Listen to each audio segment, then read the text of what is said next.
And I say a lot of the times that it's like in my work, sometimes it feels like I'm inviting women into this secret world where it's like all of this stuff that you haven't necessarily been able to put words to or understand why it wasn't working. Now you're going to understand why it hasn't been working for you. And you're going to get to feel more at home within yourself and connected to yourself in a different way, because you're going to have a different level of appreciation for these superpowers and gifts that the feminine possesses that just as a society, we don't necessarily value.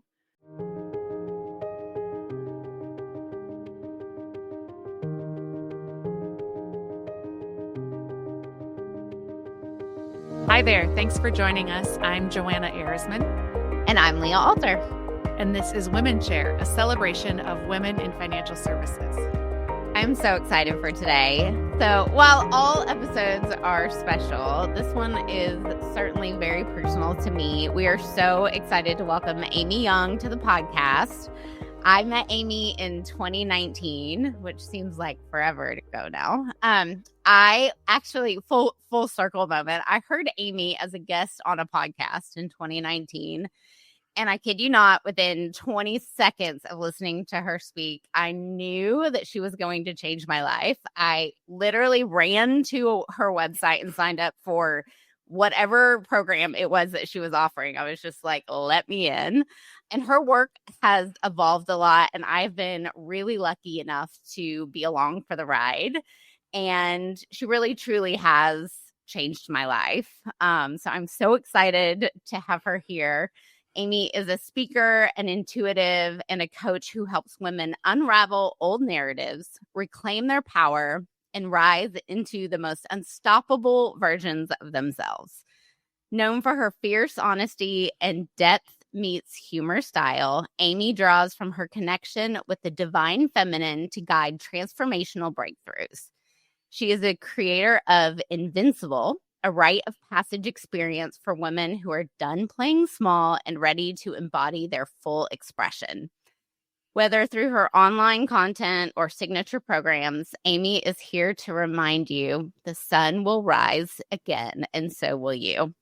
This is going to be such a fun conversation. Welcome to WomenShare.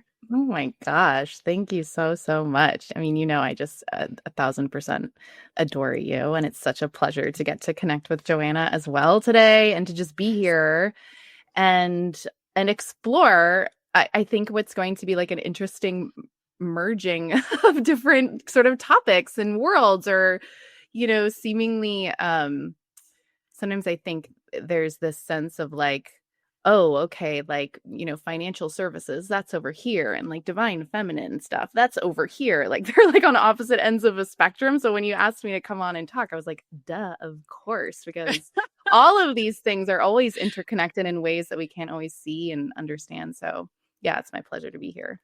Well, and I'm so excited to meet you. Obviously, Leah has said great things about you. And then Shannon Schottler, right? Also was a client of Amy's. And I think it was a year ago when we recorded with Liz Hand, Leah and Liz got talking about this book, Made into Mother. And I'm sitting here like, like, I don't know what this is, but it really got me interested. And that really started my journey into like understanding, okay, what is the divine feminine, that sort of thing. So for the Joanna of 1 year ago who's listening and has no idea what is the divine feminine, I'd love to hear, Amy, how you think about it. Yeah. Wow. What a beautiful, generous question. So if I was going to answer it from a more kind of, I guess, like academic perspective, right? There's lots of different lineages and ideologies and religions and myth that really articulate these two life force energies that operate in the world in harmony together, right? The masculine and the feminine. In other lineages, it would be described as Shiva and Shakti, or yin and yang. Like there's lots of traditions that speak to and illustrate the feminine and masculine energetic principles.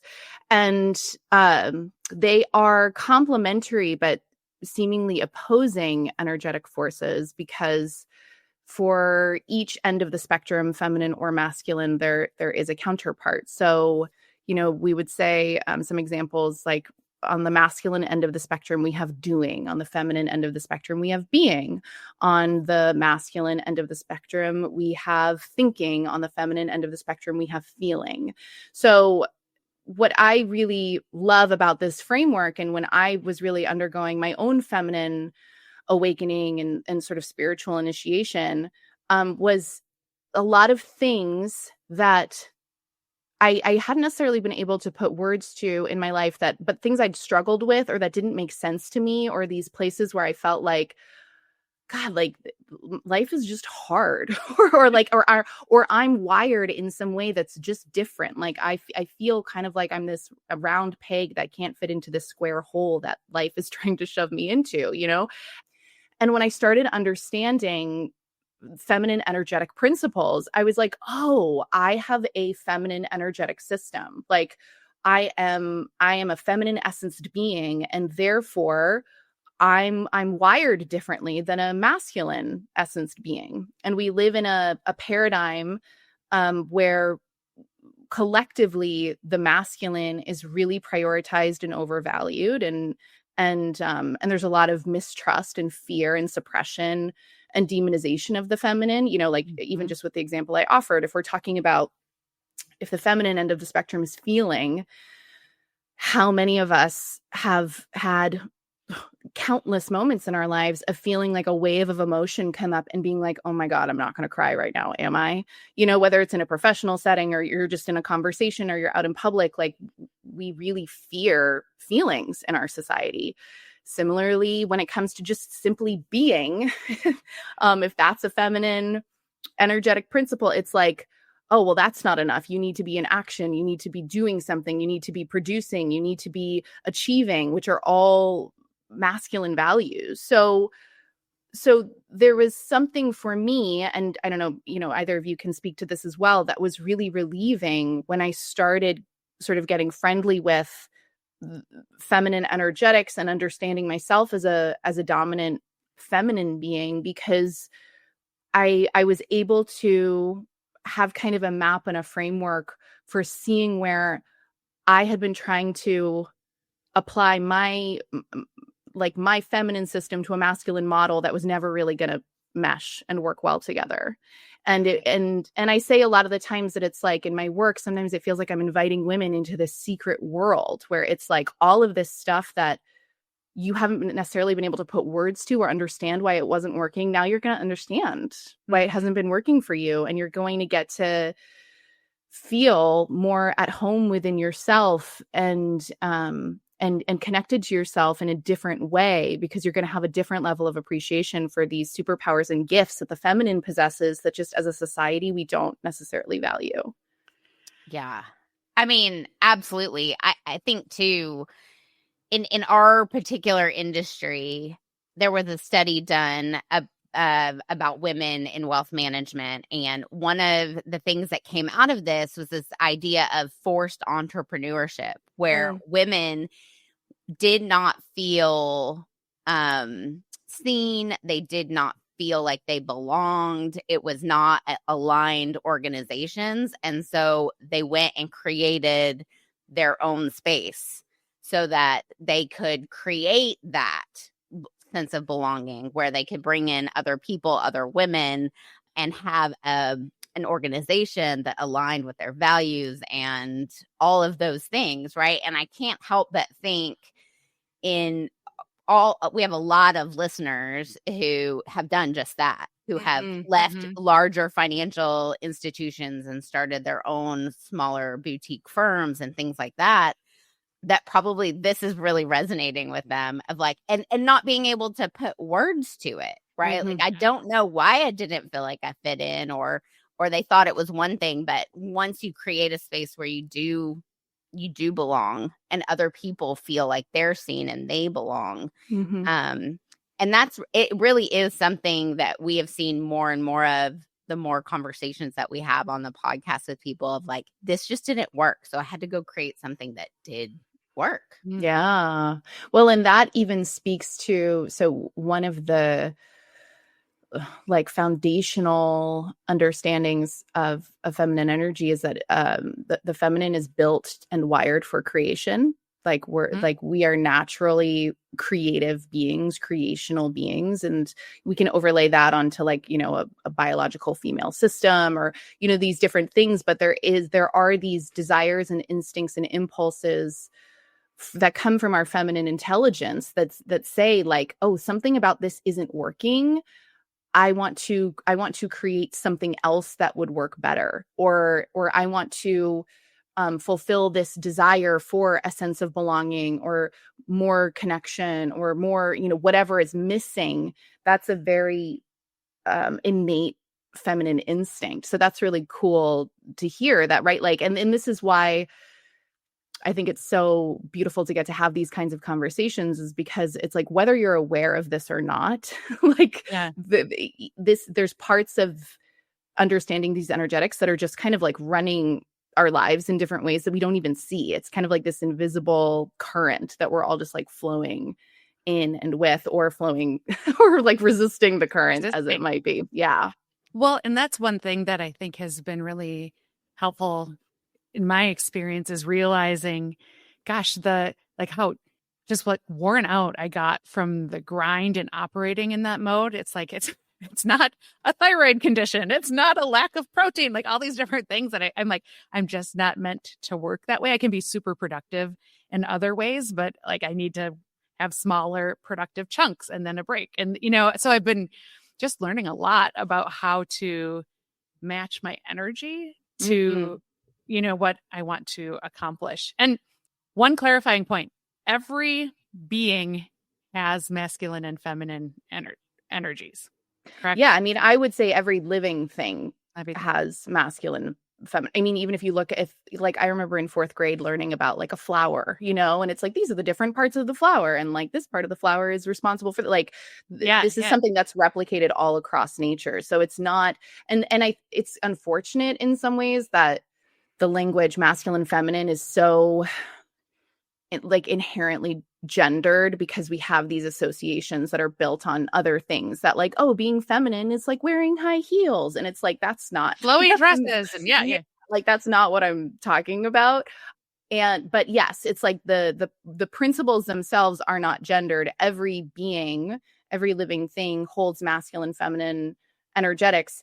And I like something that I really try to remind everyone of as well. It's like, even masculine beings and men, like they are also suffering because of the suppression and dismissal of their own feminine energy. Like this isn't something that's just afflicting people who have a more feminine system. It's like everyone's kind of out of whack and dysfunctional when we don't have kind of appropriate balance, and we don't know how to work with both ends of that energetic spectrum. Because I've heard that collectively as humans, we're kind of going through this awakening or coming back around to this consciousness of these energies and that sort of thing. Have you observed that to be true, of like more and more people having these conversations? And that's just been my experience, but I'm also like, it's selection bias because I've been so tuned into it. I feel like, but I just feel like, the fact that here we are on a podcast in the financial services industry, but talking about this is a sign, right? That there's just such a need. I think when you hit on this, like so many people are afflicted by this or affected by this, that that seems to be driving more people seeking answers and wanting to explore these sorts of energies that maybe they hadn't, been as open to. Yeah. I mean, there's something happening. Like, I don't know how to describe it other than to say that, but I have definitely seen, as my work evolved, it's been really wild to see and hear from, a high volume of women who've been following my work or following me online for a really long time, who are like, oh, my journey really kind of synced up with your journey, or my awakening really synced up with your awakening, or, all of these things. So there's definitely something going on, I would say, within the past, at least like 10 years, that there is this kind of like rumbling and unrest that's happening, where people are seeing through some of the things that we've just accepted as like, oh, I guess this is just how we have to do things. Like you're saying, it's like, I guess just burnout is the way of life. Like, I guess, you just got to like grind and be exhausted, and that's just how we're going to live. Like, no, there's something happening now where people are going, I don't want to live this way.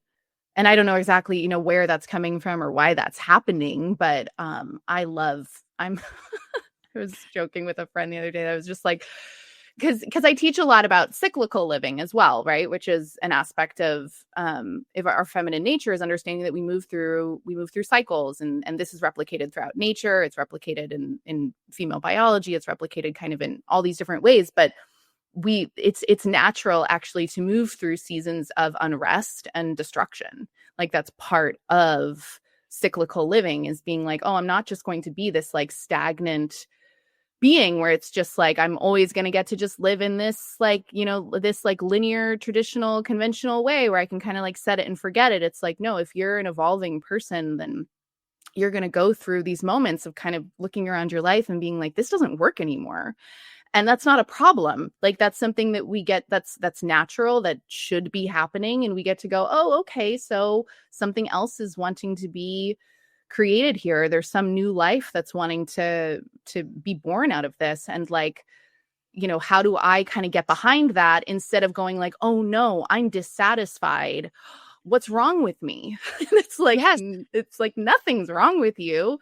You're just evolving and growing, and everything that's alive grows, and everything that's alive dies. So we're going to go through these cycles of renewal and rebirth. And and what I was going to say is like I love unrest and destruction. Like I work with people mostly who are in seasons of unrest and destruction, because we don't learn how to move through that part of the cycle. Like we will do almost anything to just like cling to life as we know it, or just like what feels safe. Leah, you look like you're having something come up for you. Familiar.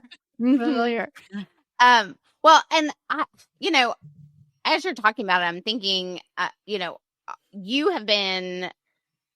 kind of left working for someone else and have been running your company, even as it has evolved over the last, what has it been, 12 years?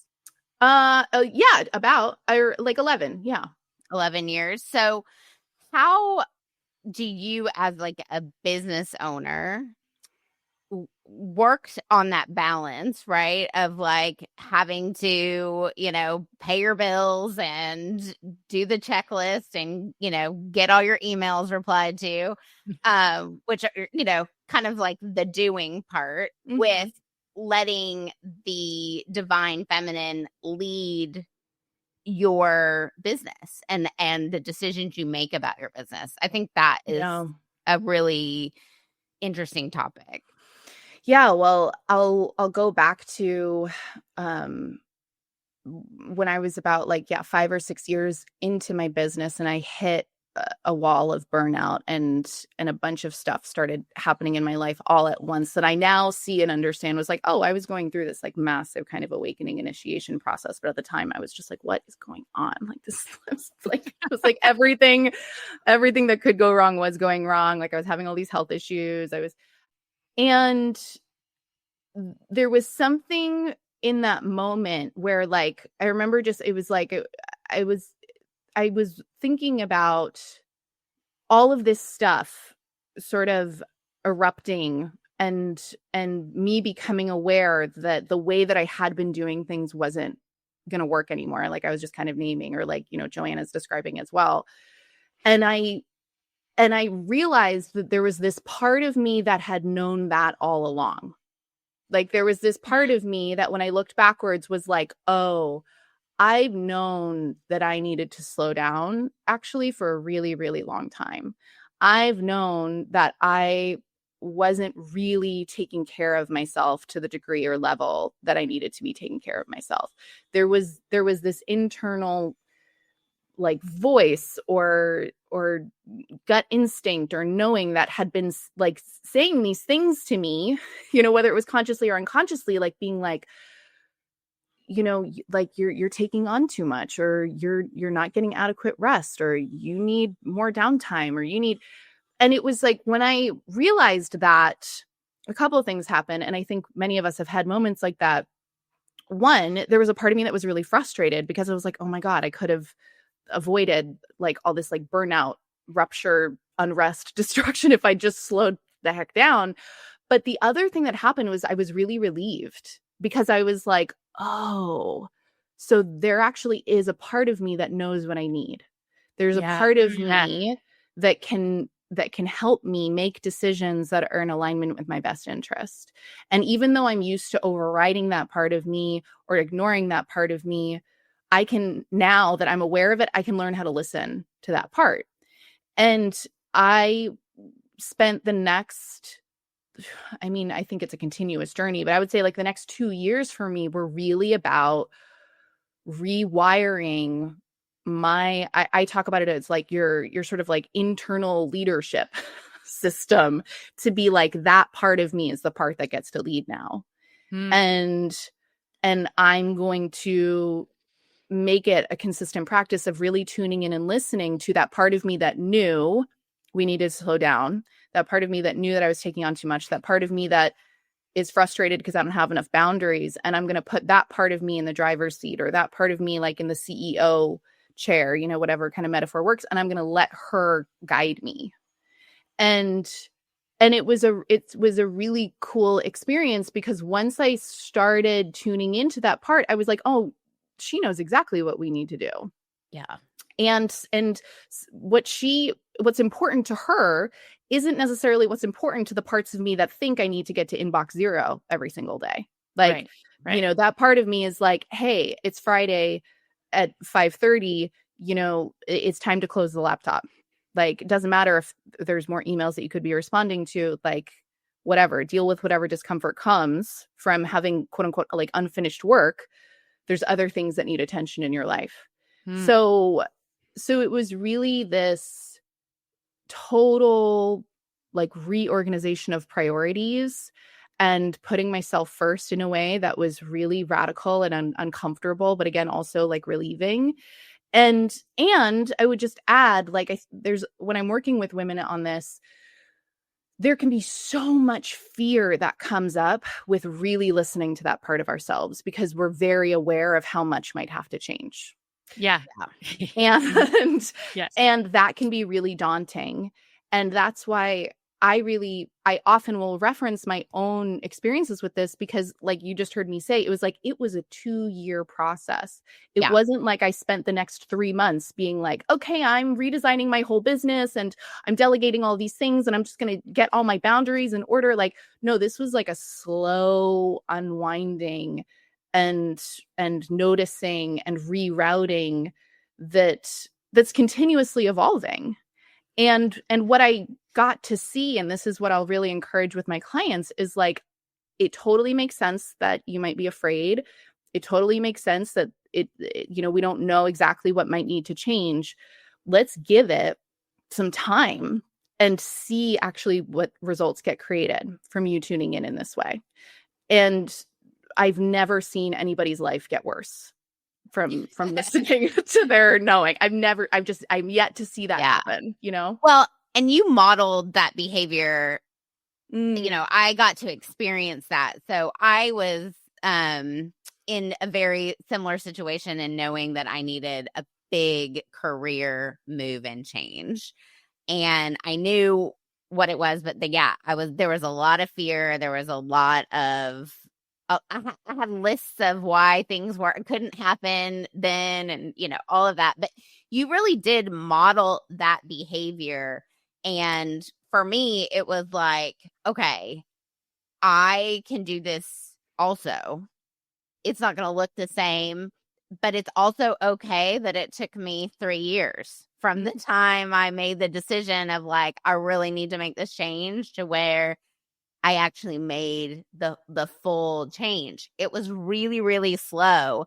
And I think a lot of my fear was that it needed to be fast, right? That it was like, oh, well, if I make this decision, then like, boom, bang, boom, it's got to go. We got to go. Where it was like, no, a lot of things are going to evolve. They're going to be stepping stones that pop up that I didn't even realize were going to be there that are going to help me get to, whatever that end goal, but that goal along the way was. And you sharing your own experience. And I think this is important for any leader in any organization to have that kind of transparency, to share your own experience, because people can draw a lot of confidence and take those kind of steps when they see it modeled for them. Mm-hmm. Yeah. Yeah. Amy's still standing. She did it. Yeah. Yeah. So, right. It's true. Well, and more than just still standing, like thriving. Yeah. Yeah. Like I got to see her step into a new body of work that was so much more aligned and she was so much more passionate about. And even though she was like, I don't know what this is yet, it's not fully baked, I was like, sign me up. I'm going for the ride. And I think that that can happen in any industry, and certainly in the financial services industry. People want to be inspired and want to understand not just like the numbers on a balance sheet, but like the personal experience, how things are, personally evolved. Yeah. And I something coming to me as you're reflecting this, thank you for offering that, because I do really try to be very transparent and candid about what I'm moving through. And I do that for all kinds of reasons, but hearing that it is helpful to you and your process means a lot. But, I think one of the things that we have to grant ourselves permission around when we're wanting to make a change, or I almost want to say it's like you don't even want to make the change, but you know that you have to, because this could be two different things. Like it's like, oh, I wish I didn't have to do this, but I know I just do. Is really like permission to let ourselves just be messy with it. Like that we don't have to have, and I would actually argue you never will have all the answers before you start moving in the intended direction. And, Leah, I use this metaphor a lot of like these stepping stones that kind of appear, like a staircase where it's like you only see the first step and you don't know where the rest of the staircase is going to lead you. Like, can you let yourself, even if you're feeling wobbly, even if it feels kind of scary, just take that first step and trust that like you're going to see the step beyond that. And that, even just that choice in and of itself, is a reclamation of our feminine energy and a feminine value system, because the feminine is chaos. Like the masculine represents order. The feminine is mystery and chaos and messiness. And we really live in a world that tells us, or, especially like our Western society, that dictates like, oh, if things are messy or chaotic or out of order, like clean that up, clean it up. Yeah. Don't let anybody see, don't let anybody know. Like, and I just know that there's so much value in letting ourselves be in our process and be messy with it and be like, I don't know exactly what I'm doing. I know I'm moving this direction. I don't know where it's, Leah, you've modeled that so beautifully as well, like through your whole journey. So I think there's a lot to come home to and reclaim, even just in admitting, okay, I don't know exactly what I'm moving towards, but it's not this. It's not how I've been doing things. Yeah. And I'm just going to trust that if I start inching in this new direction, that the path will reveal itself and I will be shown more. And it's okay to not, have all the answers or have it all figured out at this point.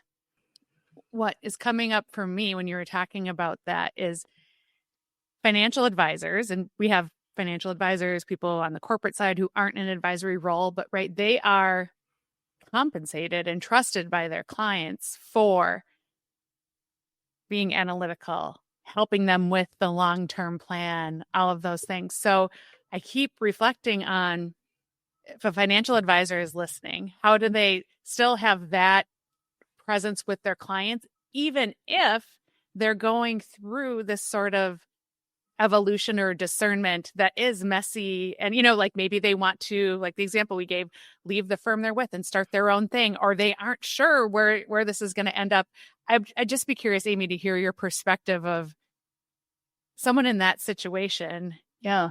Like, what do you share more with your team or yourself versus clients? Like how messy, how publicly messy do we get in a knowledge economy type of role? Totally. Well, I think this is a place to embrace the both and versus the either or, right? Where I think a lot of the times we'll feel like it has to be all one or the other, right? Like I'm either invested in this model of like certainty and like you said, like analysis and like these are the numbers and we can prove it and these are the projections and it's this is just what it is.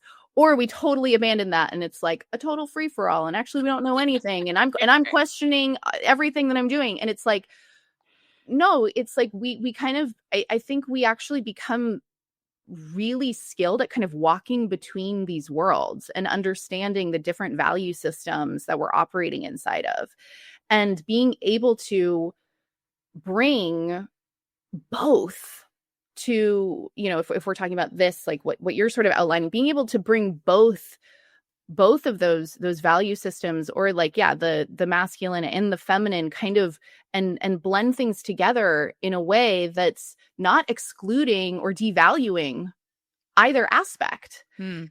And, you know, there's something coming to me too, which I do think in spheres and sectors where like, or in like a knowledge economy, like you're saying, there is something to get right with around how much we don't know. And that if we are in the business of selling certainty, you know, or offering certainty or providing security or like financial security, we can play that game. But the reality is that none of us actually know where things are headed or what's, I mean, if we look at what's happening economically right now, it's like, geez, what like stark evidence is there that it's like, oh, there's things that we can't predict and there's things that we don't know. And I think you'd be hard pressed to find any financial advisor or person who doesn't accept that reality as well. So it's like, so that's my first response is around how do I kind of stretch myself to embrace both of these ways of being and both of these lenses and perspectives and ways of relating and speaking to, well, we can predict this and we can project this. And also there's things that we can't necessarily account for because that's just rooted in a deeper truth than trying to sell some version of security or certainty that isn't guaranteed, period. Right. But then to your sort of other question around, well, how messy do we get to be?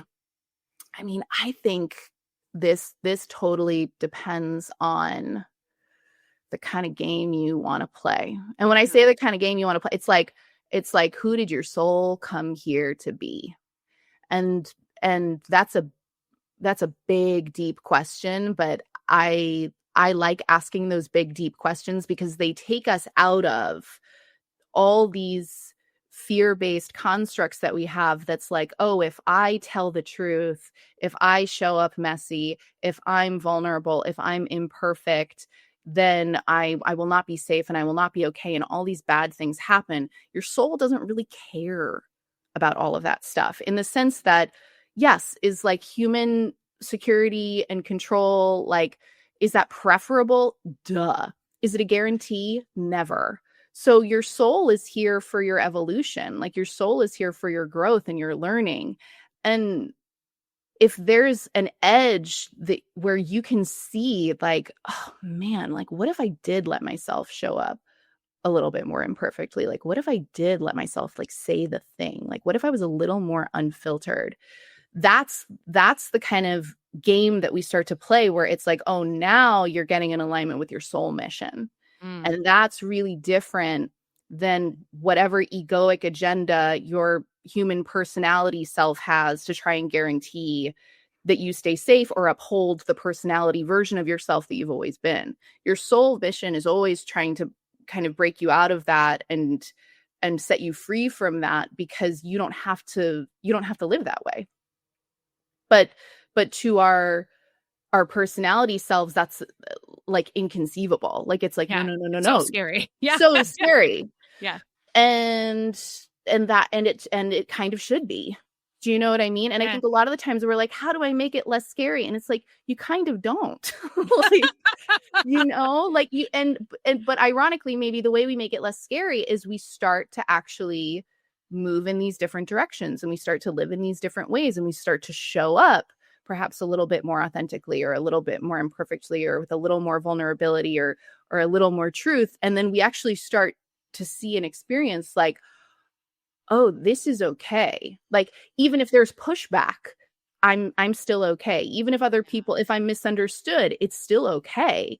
And those are things that we are so, especially as women, we're so afraid of, that if we can kind of, you know, so to speak, like walk through that fire and realize like, oh, I'm still here. It like the maybe even the worst thing happened, but I survived and I'm okay. Like that, there's a strength and a resilience that we start to develop, in a way that we start to see ourselves that yeah, like makes us operate differently in the world. I feel like too, having experienced a lot of that, I'm someone who always says like, I really like proof. Totally. I love a little bit of proof.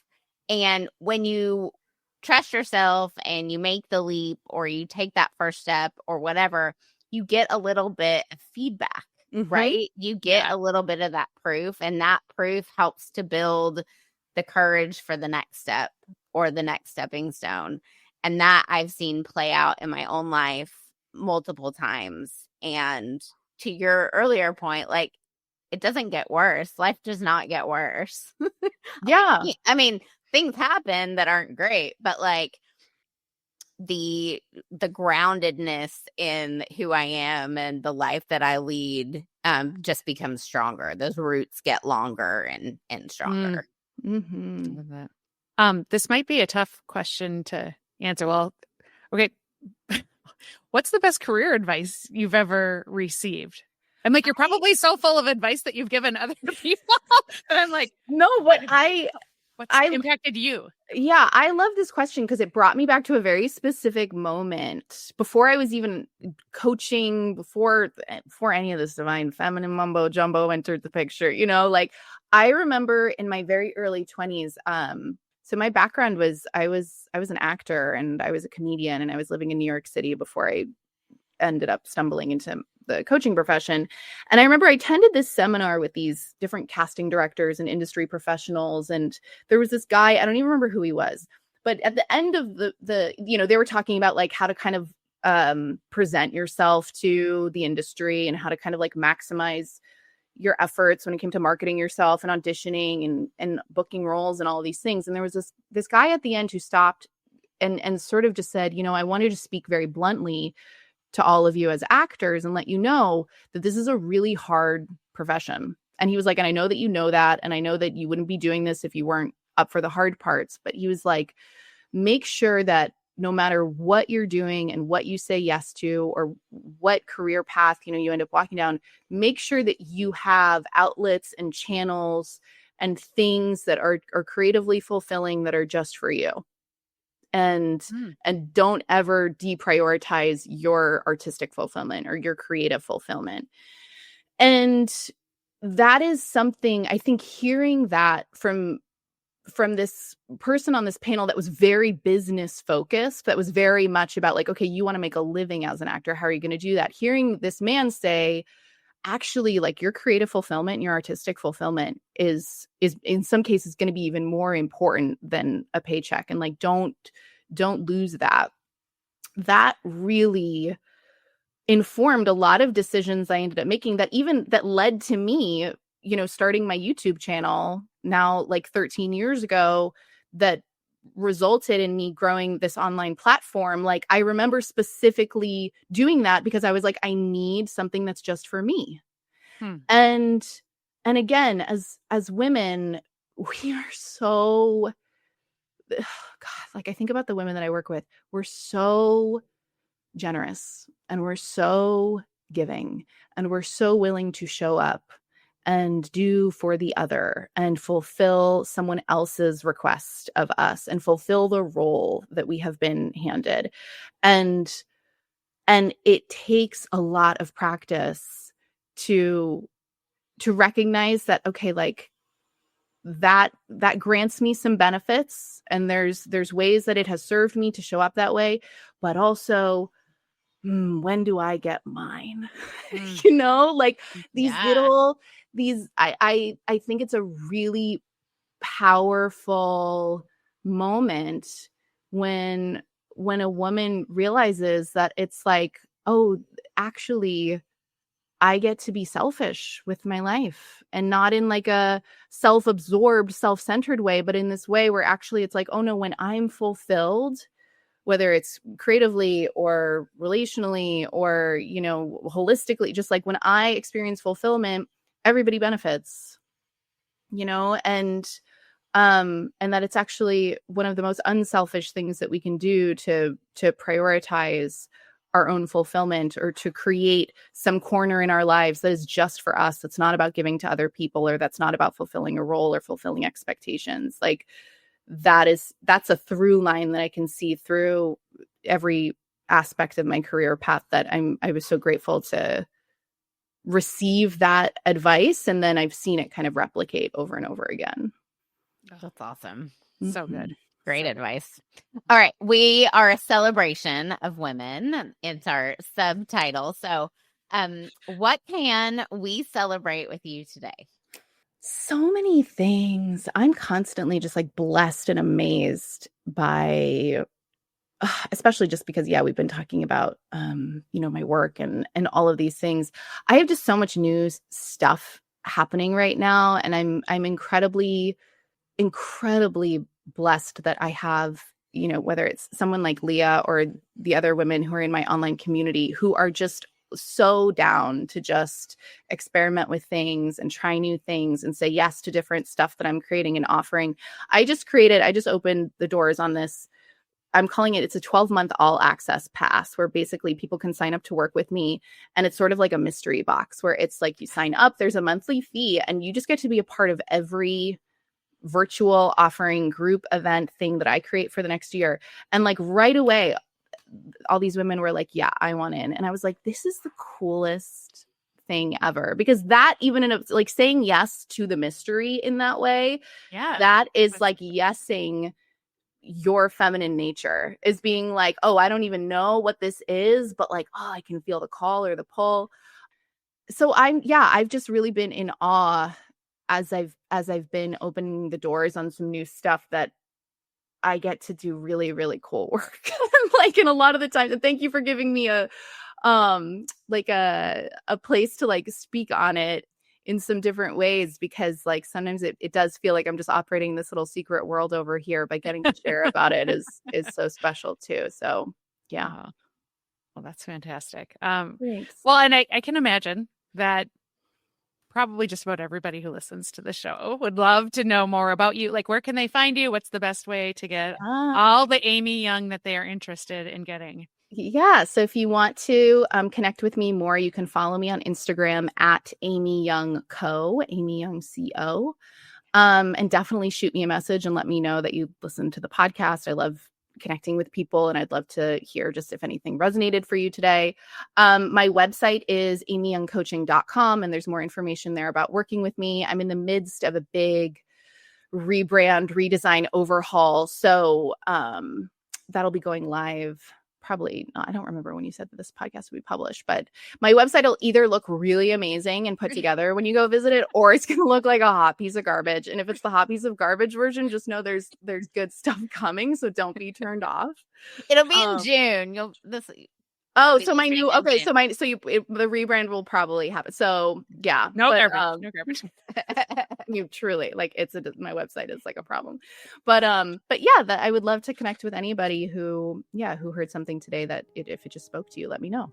Yeah, well, and I can speak to the work itself. If you're even considering, working with Amy in any capacity, you will learn a lot about yourself. And I keep going back to the life won't be worse. It'll only get better. Amy, thank you so much for coming on. This has been so wonderful, and it was just so great to spend this time with you. And I feel like I'm sharing you with this whole other side of my world and my life, and it's just brought me a ton of joy. So thank you so much. Thank you. It's absolutely my pleasure, and I really, really appreciate the invitation. Yes. Well, that is our show for today. If ours is a mission that you want to share in, you can subscribe to the show wherever you live to listen to your podcasts. With that, I'm Leah Alter. And I'm Joanna Ehresman, and we'll catch you on the next episode of WomenShare.